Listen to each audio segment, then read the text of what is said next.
السلام علیکم ورحمۃ اللہ وبرکاتہ۔ الحمد للہ رب العالمین حمد الشاکرین والصلاة والسلام علی رسولہ الکریم وعلی آلہ واصحابہ اجمعین، اما بعد فاعوذ باللہ من الشیطان الرجیم، بسم اللہ الرحمن الرحیم۔ قال ما منعك ان تسجد لما خلقت بيدي استكبرت ام كنت من العالين؟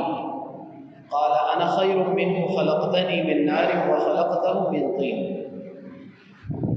وقال عليه الصلاة والسلام لا يدخل الجنة من كان في قلبه مثقال ذرة من الكبر، او كما قال عليه الصلاة والسلام صدق الله وصدق رسوله الكريم۔ درود پاک پڑھ لیتے ہیں۔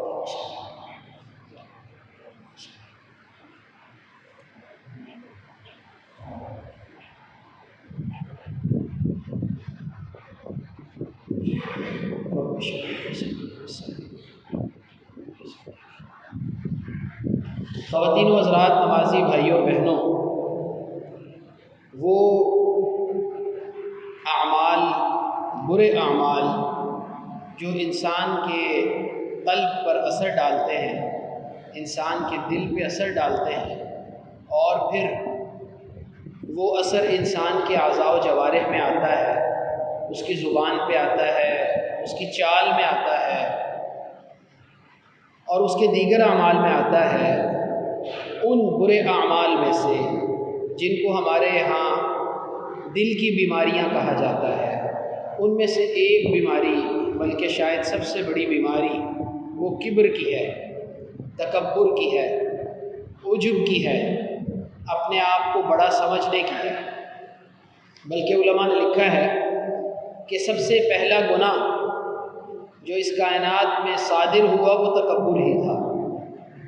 اللہ سبحانہ و تعالیٰ نے ابلیس کو حکم دیا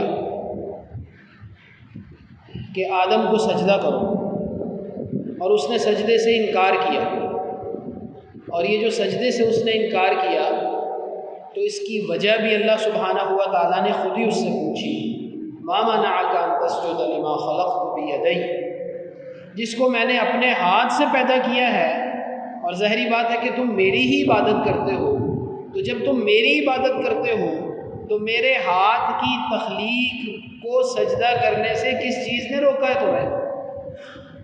استکبرت ام کنت من العالین، کیا تکبر کرتے ہو، اپنے آپ کو بڑا سمجھتے ہو؟ قال انا خیر منہ، اس نے کہا میں اس سے بہتر ہوں، خلقتنی من نار وخلقتہ من طین، اس کو آپ نے مٹی سے پیدا کیا ہے، مجھے آپ نے آگ سے پیدا کیا ہے، آگ مٹی سے افضل ہے، لہٰذا میں تو اس کو سجدہ نہیں کروں گا۔ یہ کبر کا وہ گناہ ہے جو شیطان نے کیا، اور جس کے بعد اس کا نام ابلیس پڑ گیا۔ ابلیس کا مطلب ہے الیائس من رحمت اللہ، جو اللہ کی رحمت سے مایوس ہو گیا ہو، اب اللہ کی رحمت کوئی نہیں ملنی اس کو۔ اور قرآن کریم میں اللہ تبارک و تعالیٰ نے جتنی بھی تباہ شدہ اقوام کا ذکر کیا ہے، سورۃ الاعراف میں، سورہ ہود میں، دیگر مقامات پہ، ان سب کا ایک مشترکہ جرم تکبر تھا، سارے کے سارے تکبر کرتے تھے۔ فَأَمَّا عَادٌ فَاسْتَكْبَرُوا فِي الْأَرْضِ بِغَيْرِ الْحَقِّ وَقَالُوا مَنْ أَشَدُّ مِنَّا قُوَّةً، رہی قوم عاد تو اس نے زمین میں بغیر حق کے تکبر کیا، اور یہ نعرہ لگایا کہ ہم سے زیادہ کون طاقتور ہیں، ہم سے زیادہ کون طاقتور ہے، ہم سے زیادہ کوئی طاقتور ہے تو سامنے آئے۔ قال الملأ الذين استكبروا من قومه لنخرجنك يا شعيب والذين آمنوا معك من قريتنا، شعیب علیہ السلام کی قوم کے ان لوگوں نے بھی جنہوں نے تکبر کیا تھا، انہی نے آپ کی مخالفت کی تھی۔ قال الملأ الذين استضعفوا من قومه للذين استكبروا اتعلمون ان صالحا مرسل من ربه قالوا انا بما ارسل به مؤمنون قال الذين استكبروا انا بالذي آمنتم به كافرون۔ قوم سمود نے بھی یہی کہا۔ قوم سمود کے جو ضعیف لوگ تھے، کمزور لوگ تھے، ان سے ان کی قوم کے بڑے بڑے لوگوں نے یہ پوچھا، کیا تم یہ سمجھتے ہو کہ صالح اللہ کے رسول ہیں؟ وہ کہنے لگے بے شک ہم تو سمجھتے ہیں۔ تو پھر ان تکبر کرنے والوں نے کہا ہم تو ان کا انکار کرتے ہیں، اچھا پھر شخصیات جن کو اللہ تبارک و تعالیٰ نے تباہ و برباد کیا، ان کا بھی یہی رویہ تھا، ان کا بھی یہی رویہ تھا۔ فرعون کا رویہ دیکھ لیجئے، قارون کا رویہ دیکھ لیجئے، حامان کا رویہ دیکھ لیجئے، ان کا بھی رویہ یہی تھا کہ وہ بھی یہی کہتے تھے۔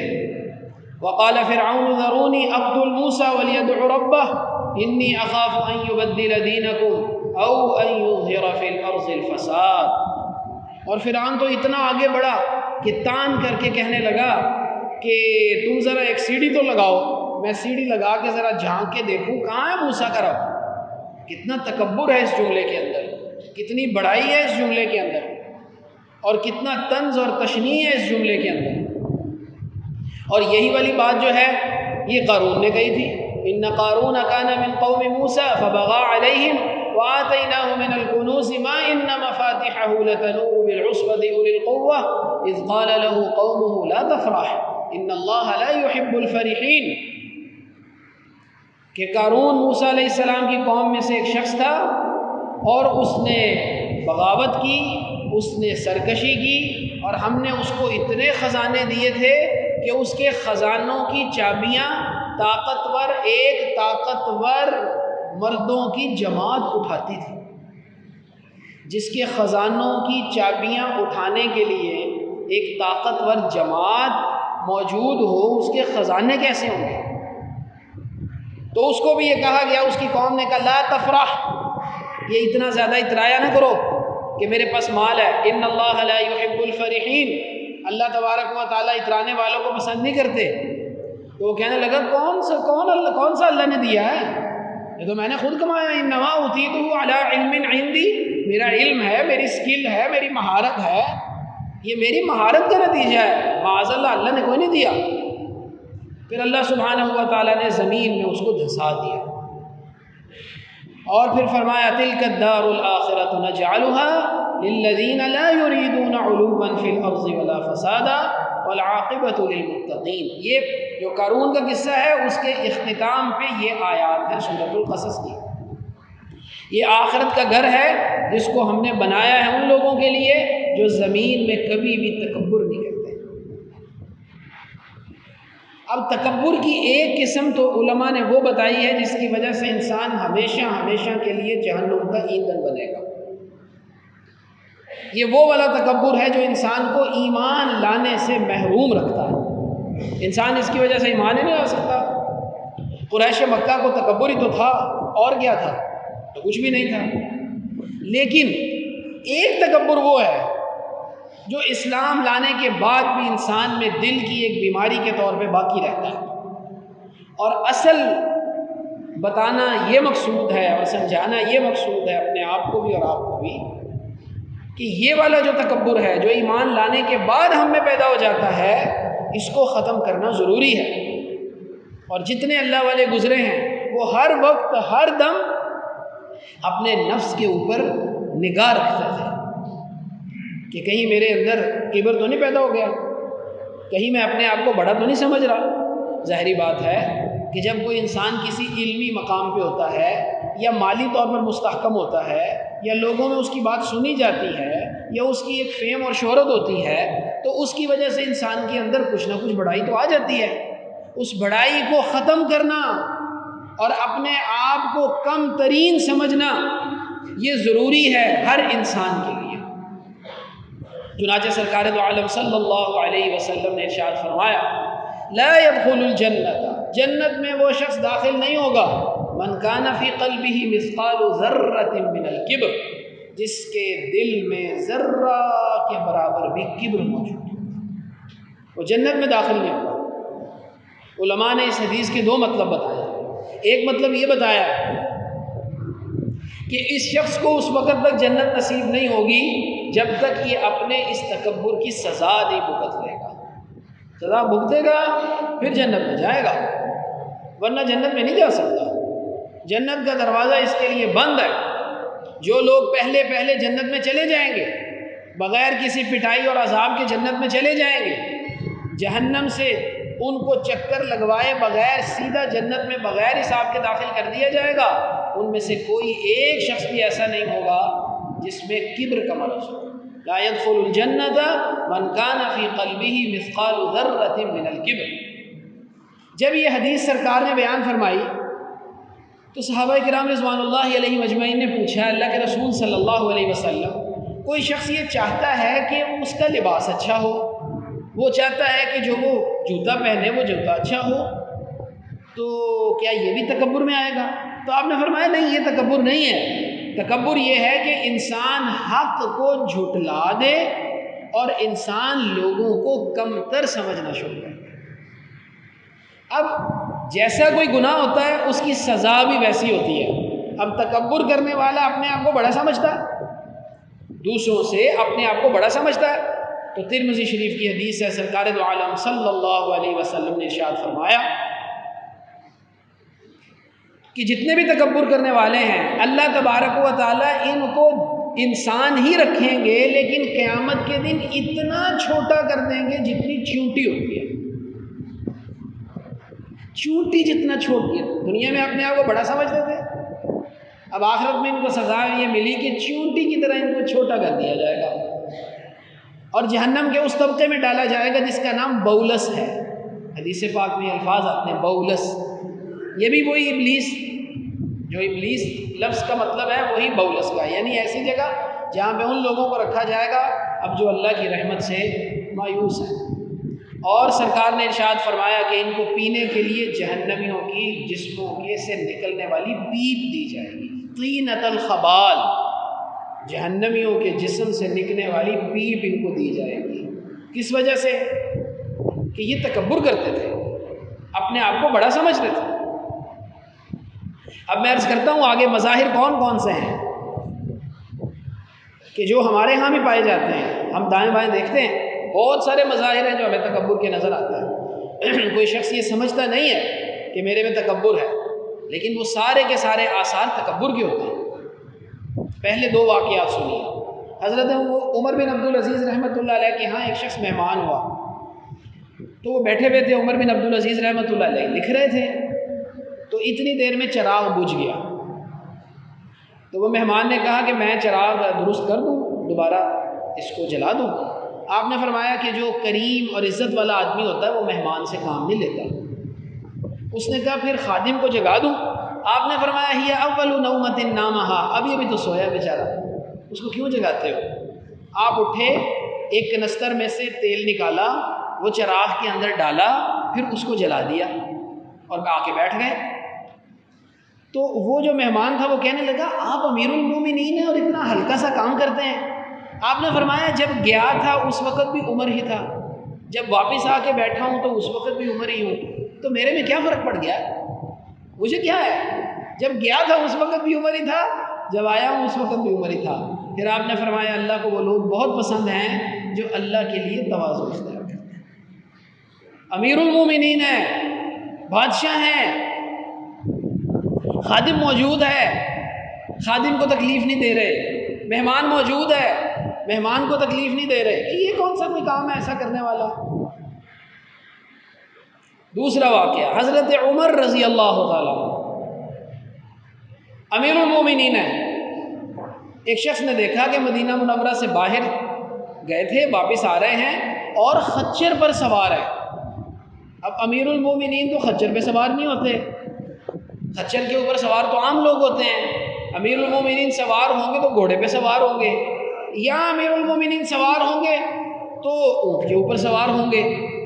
تو کسی کہنے والے نے کہا کہ امیر المومنین آپ خچر کے اوپر سوار ہیں اور غلام کے پیچھے بیٹھے ہوئے ہیں، یعنی غلام آگے بیٹھا ہوا ہے، آپ پیچھے بیٹھے ہوئے ہیں۔ تو آپ نے فرمایا کہ اصل میں نا میرے دل میں یہ خیال آ گیا تھا کہ عمر امیر المومنین ہے، تو میں نے کہا نفس کا کوئی علاج کرنا چاہیے، لہٰذا میں نے نفس کا علاج کرنے کے لیے اپنے آپ کو خچر کی سواری دی۔ اپنے آپ پر چیک رکھنا چاہیے۔ عبد الرحمن بن عوف رضی اللہ تعالیٰ نے جب اپنے خادم کے ساتھ چلتے تھے تو کوئی شخص یہ پہچان نہیں پاتا تھا کہ عبد الرحمن بن عوف کون ہے اور خادم کون ہے۔ حضرت ابو درداء رضی اللہ تعالیٰ جب چلتے تھے کسی کو اپنے پیچھے نہیں چلنے دیتے تھے، کسی کو اپنے پیچھے نہیں چلنے دیتے تھے، ہے نا، جتنے اتنے 2-2 3-3 ویگو ڈالے رکھے ہوتے ہیں اور اور جناب اتنا ان کا جب وہ آتے ہیں تو ایسے لگتا ہے پتہ نہیں کون سی شخصیت آ گئی ہے، چل رہے ہوتے ہیں پیچھے پیچھے گارڈ چل رہے ہوتے ہیں۔ ابو درداء رضی اللہ تعالیٰ عنہ اس چیز کو پسند نہیں کرتے تھے، فرماتے تھے کہ یہ جہنمیوں کی نشانی ہے کہ انسان اپنے پیچھے پیچھے لوگوں کو چلائے۔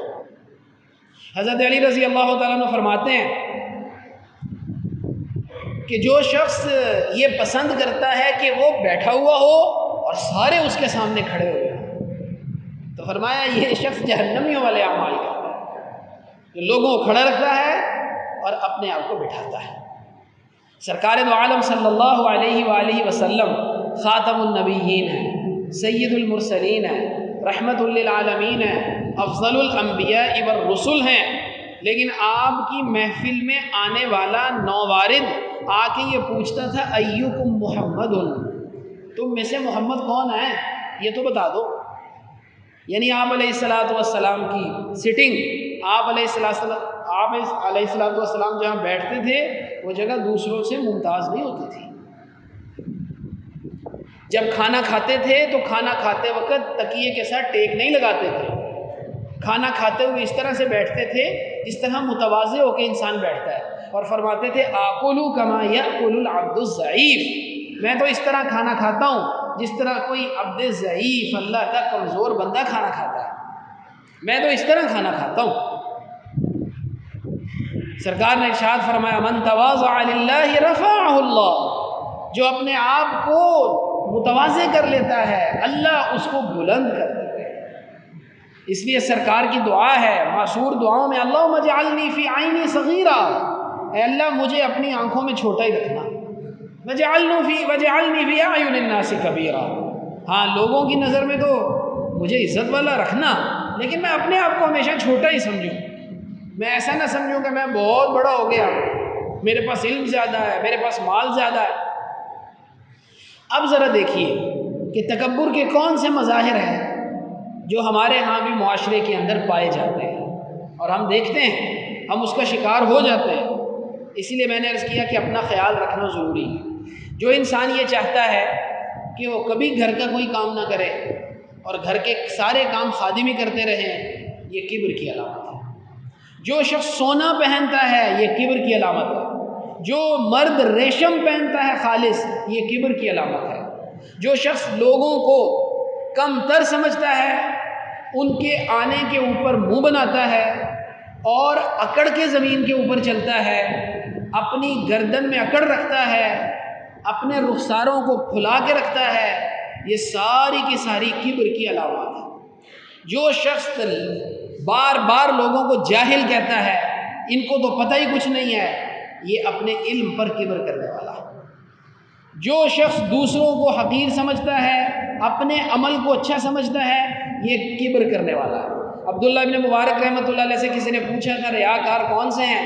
آپ نے فرمایا مسجد کے باہر کھڑے ہو جاؤ، جو مسجد سے نماز پڑھ کے نکلتے ہیں ان میں ریاکار تلاش ہے۔ انسان کئی دفعہ سوچتا ہے نا میں تو تہجد بھی پڑھتا ہوں، دوسرا تو کچھ بھی نہیں کرتا۔ شیخ سعدی رحمۃ اللہ علیہ اپنے والد کے ساتھ بغداد کی ایک مسجد میں گئے تھے، رات کو والد نے اٹھایا کہ چلو نماز پڑھو، محفل ہو رہی ہے، رات کو اٹھ کے نماز پڑھو۔ تو شیخ سعدی رحمۃ اللہ اٹھے، نماز پڑھی اور پھر والد کو کہا کہ دیکھیں ہم نے نماز پڑھ لی ہے، سارے سوئے ہوئے ہیں۔ آپ نے فرمایا بیٹا تو بھی سویا ہی رہتا تو بہتر تھا، تیرا سویا رہنا بہتر تھا بنسبت اس کے کہ تم نے یہ جملہ بول دیا۔ اس لیے خواتین و حضرات، ہم خاص طور پہ وہ لوگ جن کے گھروں میں خادم ہیں وہ اپنا کام خود بھی کیا کریں، ہمیشہ خادم سے نہ کروایا کریں کام، اس کے ذریعے سے ہمارا کبر ٹوٹتا ہے۔ سرکار دو عالم صلی اللہ علیہ وسلم اپنے جوتے کو خود مرمت کر لیا کرتے تھے۔ حضرت عائشہ رضی اللہ تعالیٰ عنہ سے کسی نے پوچھا سرکار کی نجی زندگی کیسی تھی؟ ارشاد فرمایا کہ جب گھر میں تشریف لایا کرتے تھے ہمارے ساتھ کاموں میں شریک ہو جایا کرتے تھے۔ تو یہ جو چھوٹے چھوٹے کام ہیں، جو پیٹی ایشوز ہوتے ہیں، یہ خود کرنے کی عادت ڈالیں اور خود کیا کریں، اس کے ذریعے سے انسان کے اندر سے کبر ٹوٹتا ہے۔ اللہ سبحانہ و تعالیٰ کو یہ تواضع پسند ہے۔ اللہ کریم ہم سب کو متواضع رہنے کی توفیق عطا فرمائے، کبر کی بیماری سے ہم سب کی حفاظت فرمائے اور تمام اخلاقی بیماریوں سے ہماری حفاظت فرمائے۔ وآخر دعوانا الحمدللہ۔